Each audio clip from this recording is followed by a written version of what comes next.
राधे राधे। राधा रानी की कृपा आप सब पर सदा बनी रहे। जय चौथ माता। आज हम चौथ माता की व्रत कथा सुनेंगे, तो चलिए हम अपनी कथा को शुरू करते हैं।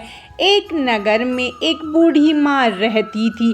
वह अपने बेटे की सलामती के लिए 12 महीनों की चौथ का व्रत करती थी। हर चौथ पर पंसारी से थोड़ा सा गुड़ और घी लाकर 4 लड्डू बनाती, एक बेटे को देती, एक से पूजा करती, एक हथकार के लिए निकालती और एक चांद उगने पर खुद खा लेती थी। एक बार उसका बेटा ताई से मिलने गया। ताई ने चौथ का व्रत कर रखा था। ताई से पूछा, माँ तो 12 चौथ करती है। ताई बोली, तेरी माँ तेरी कमाई से तरमाल खाने के लिए 12 चौथ करती है।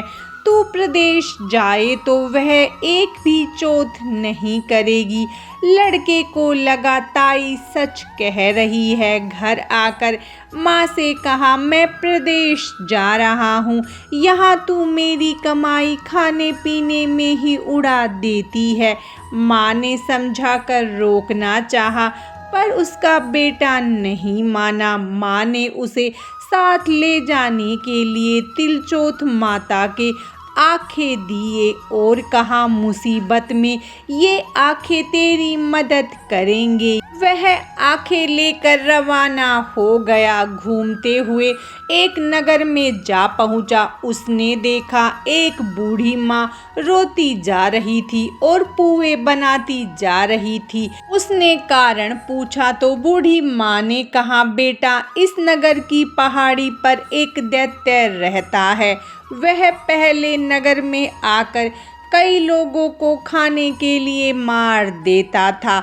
अब राजा हर एक घर से एक आदमी दैत्य के पास भेजता है और आज मेरे बेटे की बारी है, इसीलिए रो रही हूँ और उसी के लिए पुए बना रही हूँ।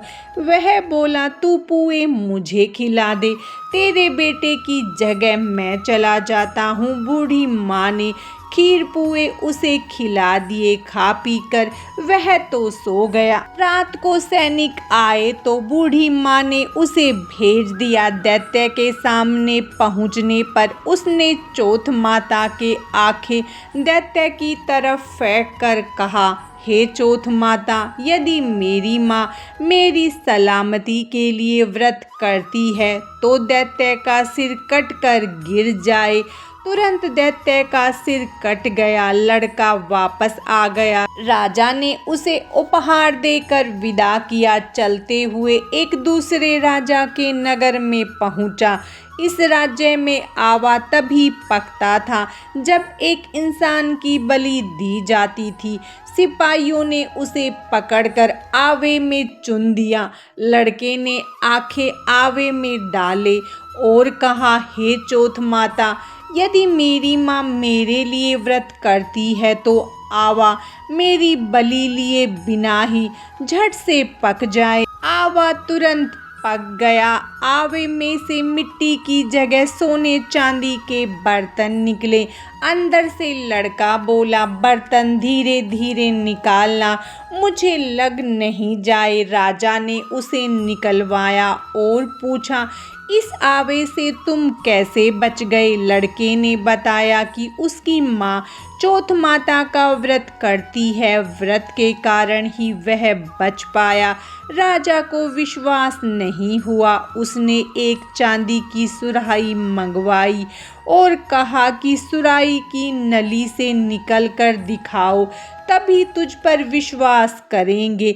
लड़के ने चौथ माता को याद करके आंखें सुराही में डाले और कहा, मैं भंवरा बनूं, सुराही से निकलूं। लड़का भंवरा बनकर सुराही से निकल गया। राजा ने खुश होकर राजकुमारी की शादी उसके साथ करवाई और सभी लोगों को चौथ माता का व्रत करने को कहा।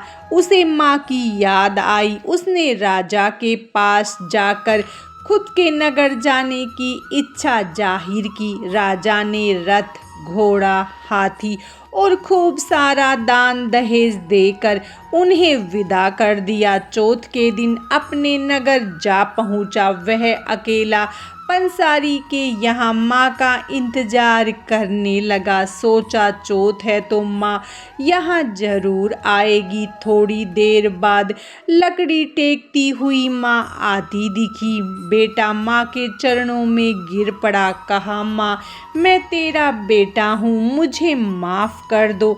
माँ ने उसे गले लगा लिया। लोग चौथ माता जय जयकार करने लगे। उस नगर के सभी लोग चौथ माता का व्रत करने लगे। हे चौथ माता, जैसे बूढ़ी माँ और उसके बेटे की सहायता की वैसी हमारी भी करना। कहानी कहने सुनने वाले और हुकारा भरने वाले पर भी अपनी कृपा करना। बोलो चौथ माता की जय, चौथ माता की जय।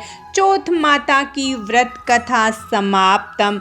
चौथ माता की कृपा आप सब पर सदा बनी रहे। राधे राधे।